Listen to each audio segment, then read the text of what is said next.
Picture this. You're in front of your latest prospect, closing the biggest deal of your life. Your pitch decks were perfect. Your scripts, flawless. And when the time came to answer the golden question of, are you ready to move forward? Nothing happened. For everyone who loves sales, this is their worst nightmare. But fear not, because in this podcast, we're unraveling the enigma behind those missed opportunities. From appointments that evaporate to presentations that felt like a Broadway show but ended in awkward silence, we're dissecting it all. Welcome to Love Your Sales.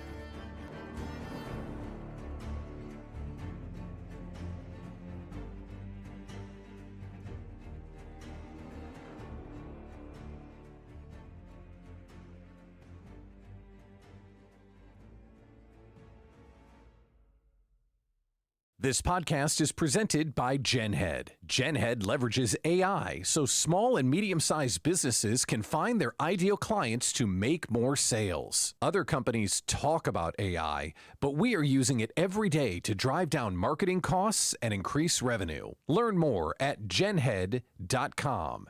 That's genhead.com. Welcome to another episode of Love Your Sales. I'm so excited today. I am joined by Brent Halfwassen.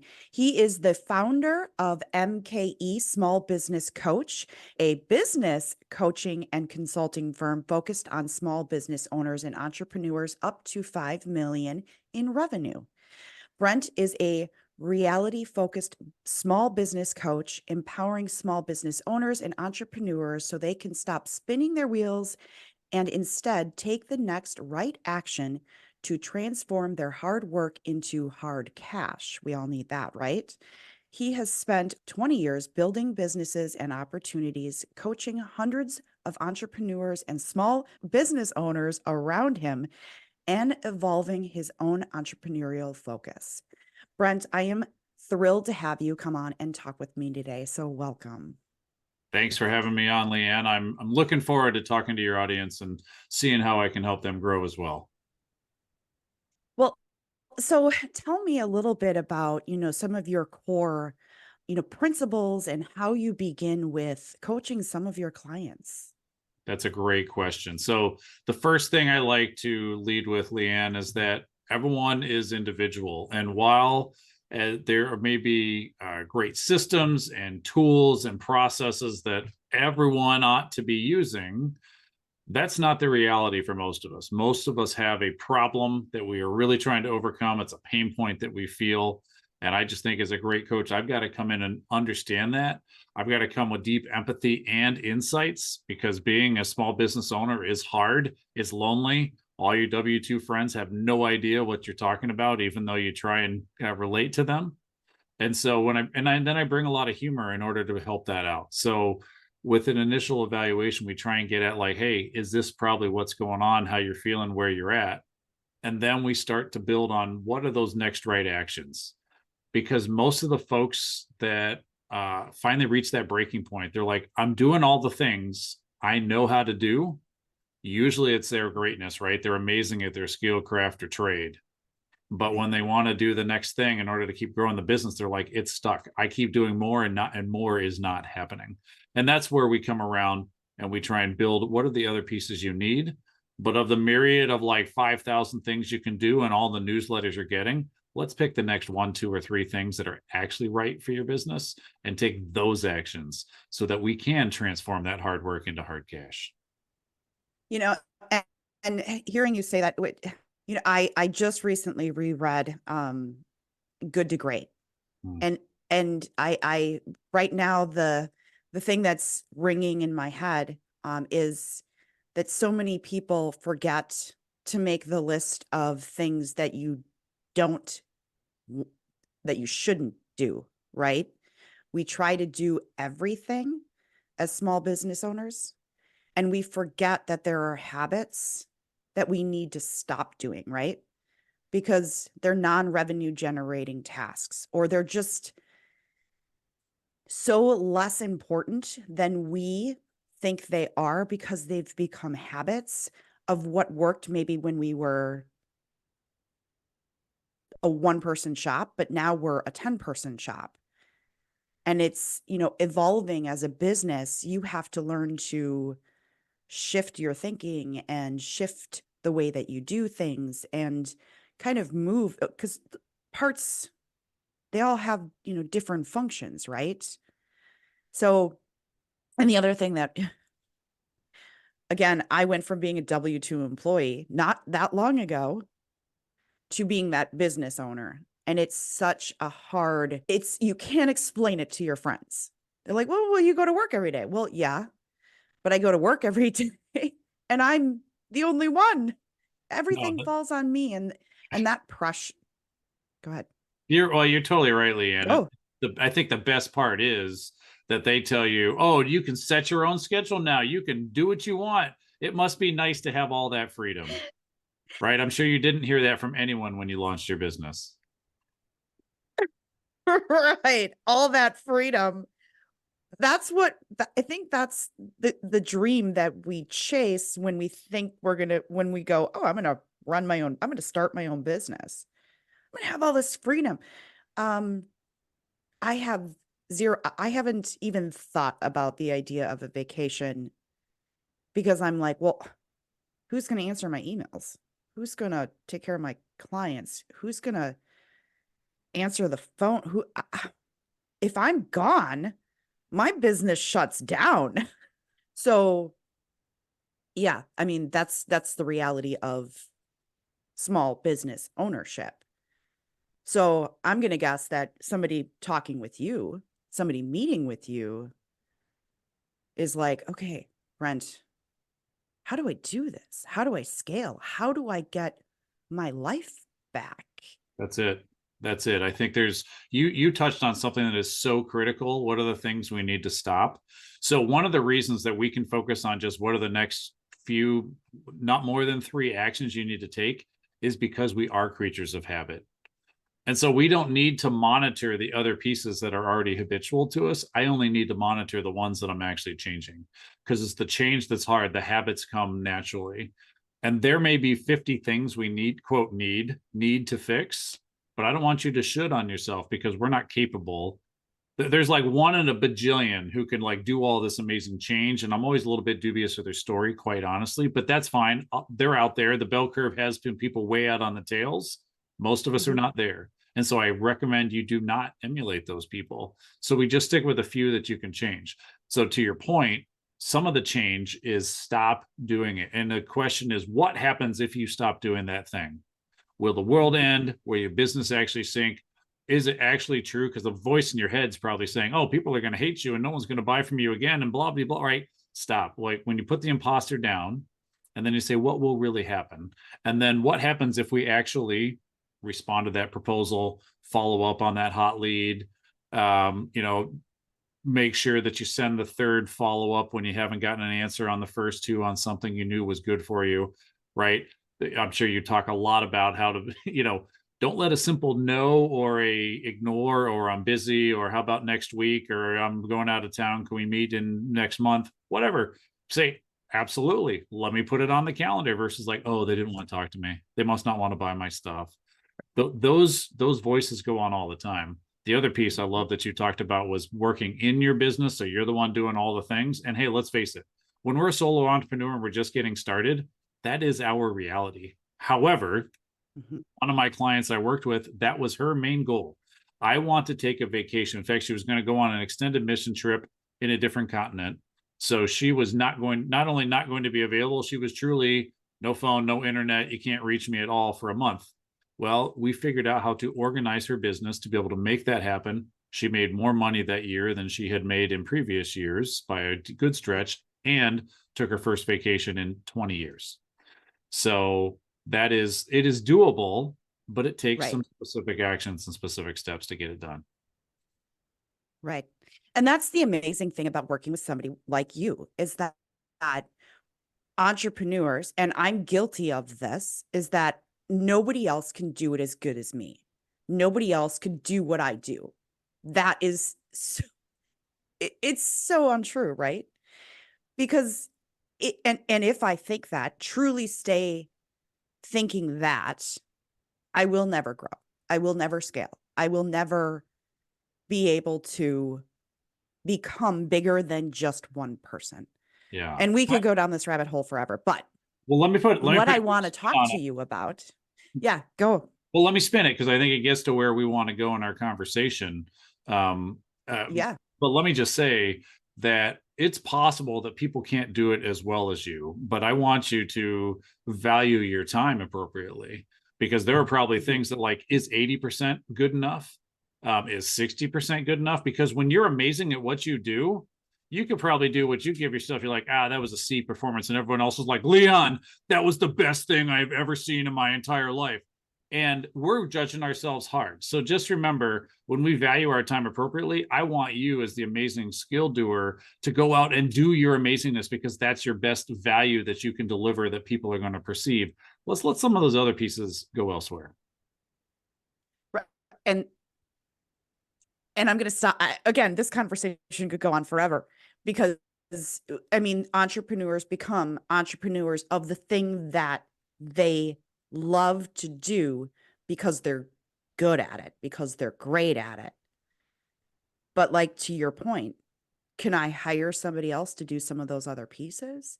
And those are the smart people.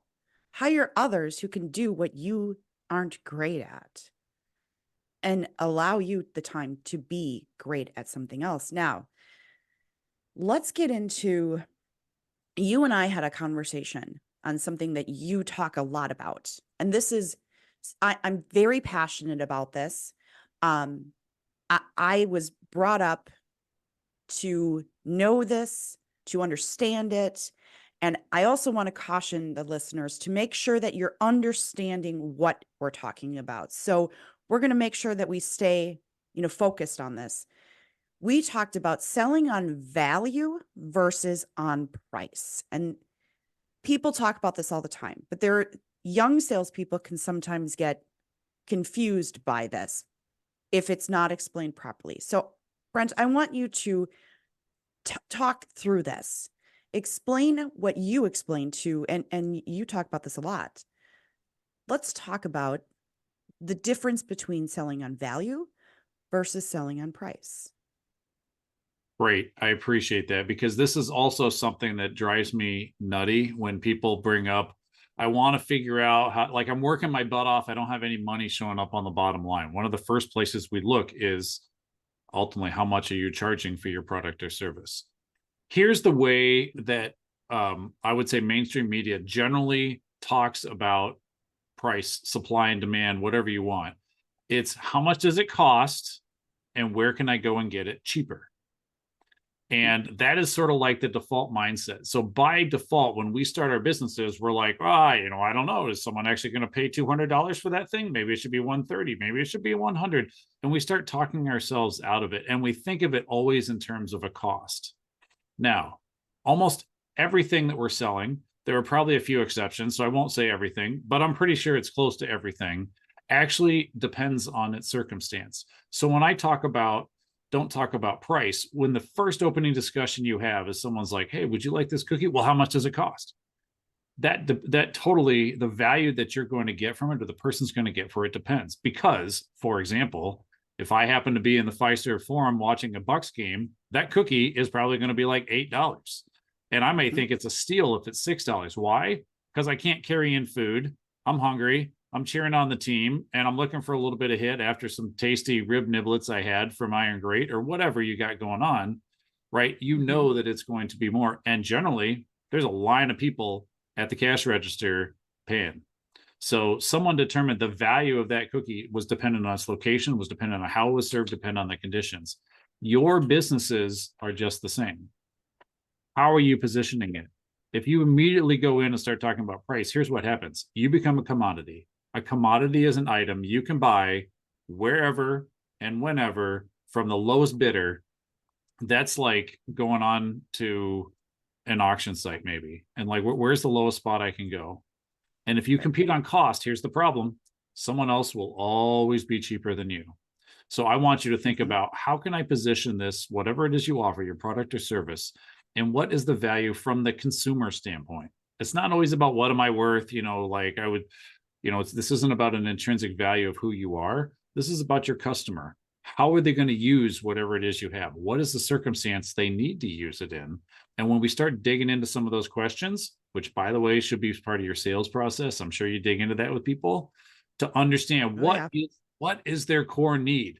Boy, if I just had a solution to this particular problem, that would be amazing. And that is your cue to say, let's figure out what that is literally worth. And I'm talking about dollars and cents. If you had it, I'd be able to free up a salesperson. What does it mean to free up a salesperson? Wow, if I had a freed up salesperson, I'd be able to get an extra X number of dollars per year. Okay, cool. What's your margin on that? 20%. All right. So you said you get an extra $100,000, 20% of that's $20,000. So what you're telling me is if I can help you free up an extra salesperson, you would put $20,000 more dollars in your pocket? Yes. Now I know what my offering is worth if I can deliver on that guarantee. Do I get to keep all that money? Nope. They're going to want to keep some of that money, but you now know what it's worth when you position it. And it is not about a price per hour. It is not about, oh, if I look at my job on salary.com and divide it by 2,000, this is what it's worth. We're not doing that. We're talking about the value to the end customer. And that, I love the way that you just explained that and position that. But I also want to throw in there that it's not completely fluid when we're talking. And yes, you and I kind of talked about that. It can be. It can be based on how you're positioning the offering.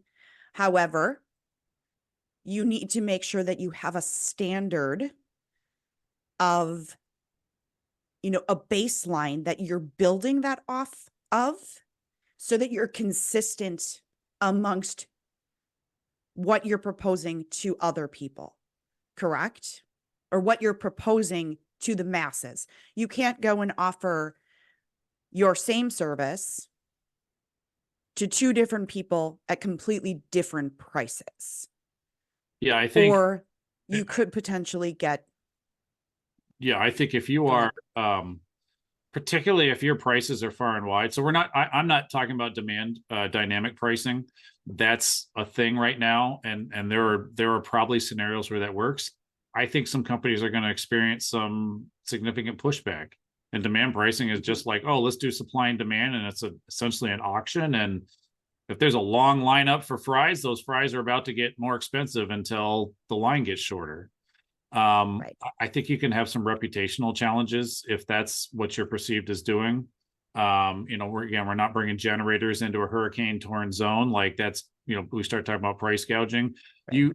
You do have to be careful. I want to put a nuance on that depending on what you're doing, particularly if you're offering a service, generally your service delivery isn't unique in every circumstance. So you can position it a little bit differently. However, as you start to become really good at understanding what your value is, and provide value, is when I work with these clients, these are the results they tend to get. Once I've worked with 10, 15, 20, 100 of those type of clients, now all of a sudden I kind of understand, hey, when I come to the table, here's the stuff I'm probably going to find. I'm going to understand you. And now I kind of know where my range needs to be. Now, in that scenario, maybe what I'm talking about is not the same service at a different price, but I'm offering a range of different services. Hey, I can do one thing at this level, but I can do another thing at this level. And wow. And if you're really ready to capture that whole $20,000 we were talking about, this is the level you really need to consider purchasing. So there's some different ways to make it work. I just want everyone to understand the concept, because most people go right to cost. What does it cost? I'm like, it doesn't cost you anything. Right. What problem is it solving? Because I'm about to give you value, because I'm going to solve a problem for you, not drain money out of your wallet. Correct. And it goes back to what I was, what was ingrained in me as an early salesperson. If you have a client who is buying on price, they will leave on price. If you're not setting up the value first, all they want to know is, well, how much does it cost? How much does it cost? How much does it cost? They're going to leave you on price, because there will always be somebody in the market who's willing to say, well, I'll do it for 2 points cheaper. And so they're going to go, okay, great. But if you're setting up that value up front of, this is why you want to work with me, because this is what we're going to provide to you at the end of the day. And this is what your ROI, ultimately what we're doing is providing the ROI of why the value, the return on your investment is XYZ. This is why we do it best. This is how we are going to be and I'm emphasizing we, I shouldn't. This is how, our company is going to be able to bring value and your return on your investment. And we're different because XYZ. And if you can convey that and they can buy into that before they go, okay, so what is this, ultimately, what is the fees? What is the cost to that? But they're already sold before you ever have that fees or cost, or they're not going to leave you when somebody comes and says, well, I can do it for 2 points cheaper, because they're going to go, yeah, but I really like the service that I'm working with, because they're providing what they told me they would provide. They will become a client for life versus the client that comes and says, yeah, you're too expensive, before they've ever heard why they should work with you, right? It's Yeah, I mean, and, a beautiful example that you gave. We was involved with a real estate transaction, and there was a broker who just straight out said, I cost a point more than anyone else, and the reason is because I'm going to get you about 25% more value for your property than anyone else will." And I'm like, well, I am all in on that. If you're going to get me a big pile of extra money and I have to pay you an extra couple of grand or whatever the number is, that's the trade-off. And they went above and beyond. They were answering the questions, they were consulting along the way, they were providing that additional service that the others, literally their pitch was, I am the lowest price commodity in the market. And I'm like, yeah, but if you don't do the best for me, the value is not there. right. Correct. Yeah. And coming from, I came from a wildly saturated and competitive industry, being in the staffing. You can go on every corner and find a staffing company, right? And one of the first questions that any company asked is, well, what is your markup? Well, before we even get into the markup conversation, do you want to hear, how we screen our candidates, how we go through the process to make sure that we're not wasting your time by sending you 10 resumes and you're then spending, 10 hours interviewing people who aren't qualified? Because how valuable is your time? Would you rather get 3 resumes of really highly qualified people that we've already screened a ton to make sure that they're a match, that if you have background requirements, if you have drug screen, whatever, would you rather spend 3 hours and have the candidate and have an offer within a week? Or would you rather spend 10 hours to come back to me and say, this person doesn't match? And they go, oh, okay, wait, well, so how do you do it differently? I love, Here's how we do it differently, but we're 2 points higher than the other agency. So again, I ask you, how valuable is your time? so I position, along with this point, Leighann, I don't like it when people talk about how they're cost effective or, frankly, lower cost than someone else. Like, anytime I see that language in any of their verbiage, I'm like, that all needs to go away. I had a similar situation, I believe, to what you're sharing. I had a client just, I was coming through with, we were raising our prices, and I said, here's our new price. Obviously they had the right to say, no, we're not interested in going somewhere. So they said, well, look, I can hire XYZ and do all this stuff. And then they, start annualizing your rate. And, even though you're only working with them for 20 hours, they figure out, well, if you were a full-time employee, I'd be paying you a bazillion and blah, blah, blah. Like, you hear all the noise. And I was like, look, it is your choice, obviously, how you want to go. However, if you would like to hire someone who will take twice as long to get an answer and the results won't be as good, that is absolutely your prerogative. If you want the value of me being able to understand the answer immediately and being able to provide you a solution that you can implement effectively and actually get the results you want to achieve, that's why I've positioned where I'm at. But the result is yours. There are plenty of people who will provide you less value than I will. Instead of talking about charge less, instead of saying you pay less, I just straight say they will provide you less value. And if that's what you would like, I respect your choice. Correct. And we can go around that in a million different ways. Same thing with the, financial advisor. I can throw, every time I go to a networking meeting or I can throw a bunch of business cards out and have 4 financial advisors say, "Hey, I'd love to do a portfolio analysis."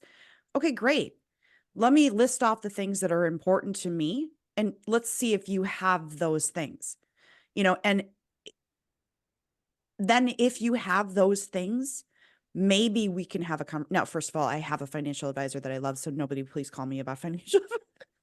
But the point is that, if my financial advisor comes to me and says, Leighann, you'll have complete transparency. You can log into your account at any time. You can do transfers directly from here. But on the back end, here's what we're going to do for you. And then we're going to do this. And then provide the value first. That's what I care about. Don't start selling me and here's what drives me crazy. Don't start telling me what your company has done in the past. I don't care that your company is 80 years old or 200 years old. It's about what it is today. What value does your company have today for the people of 2024? That's what's important to most people. Now, most people. There are people out there who are, I want to know the history. I want to know where, how it evolved. It's different for everybody.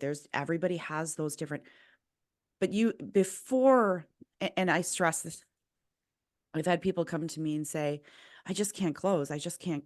Okay. Well, then you don't know what that person wants from you. That's right. You've missed the mark. If they've come to you, you've gone through the entire process, you've presented them a proposal and they're not closing, you have not created, or you have not found their pain point and created the value of your service. Yeah. Or your service. Because the majority of the people, correct.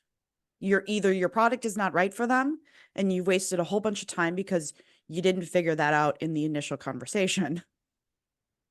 And we're not in a world of, sleazy salespeople where we shove product down people's throats that they don't need and then walk away and go, yes, I got one.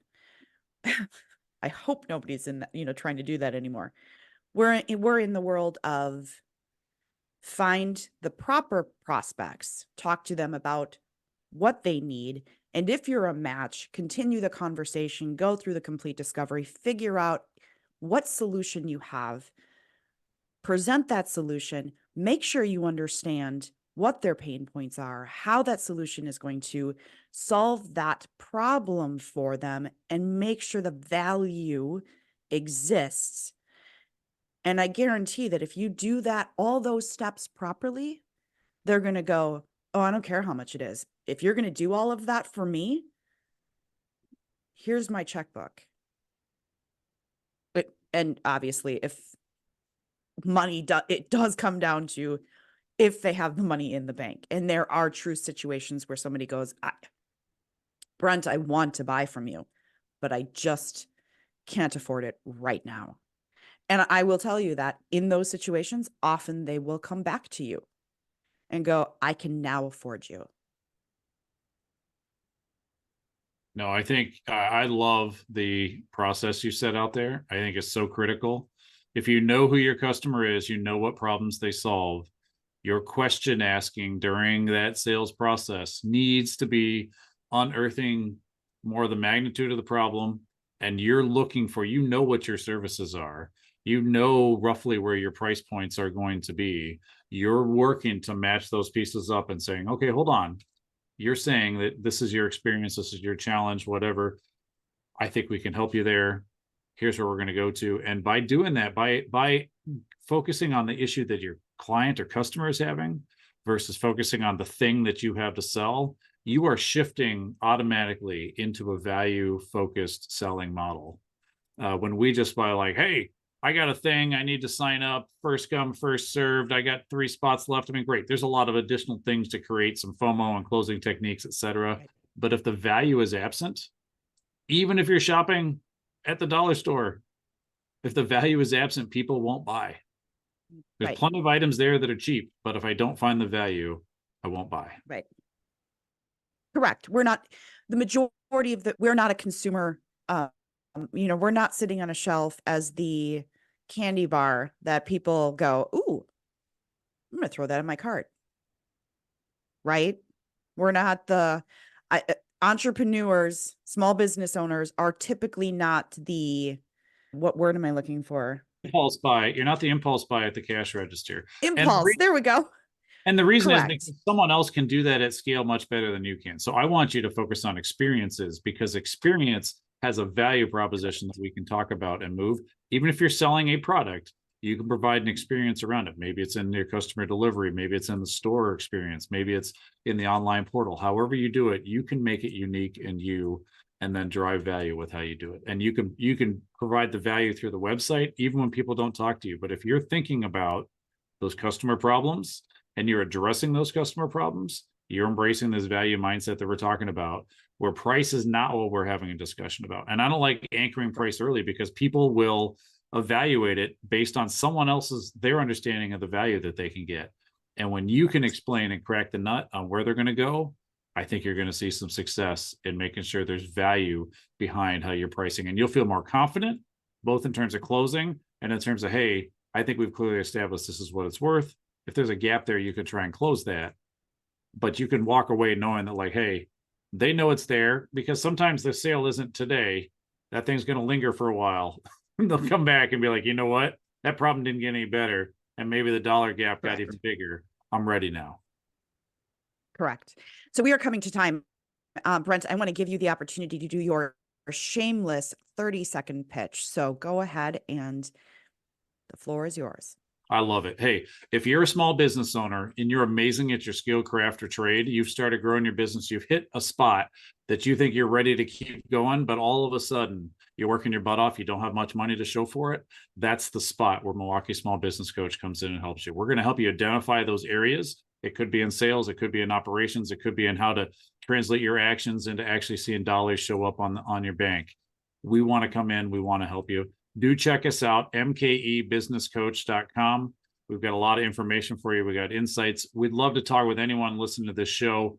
Just give us an opportunity to help you move along and see if there's an opportunity we can get you to succeed and transform your hard work into hard cash. That was awesome. Thank you so much. If you gave us your website, correct? That's the website. And Yes. you can reach out to us, give us comments, schedule a meeting directly on our website, right, with one of our coaches. Perfect. And your contact information will be in the show notes.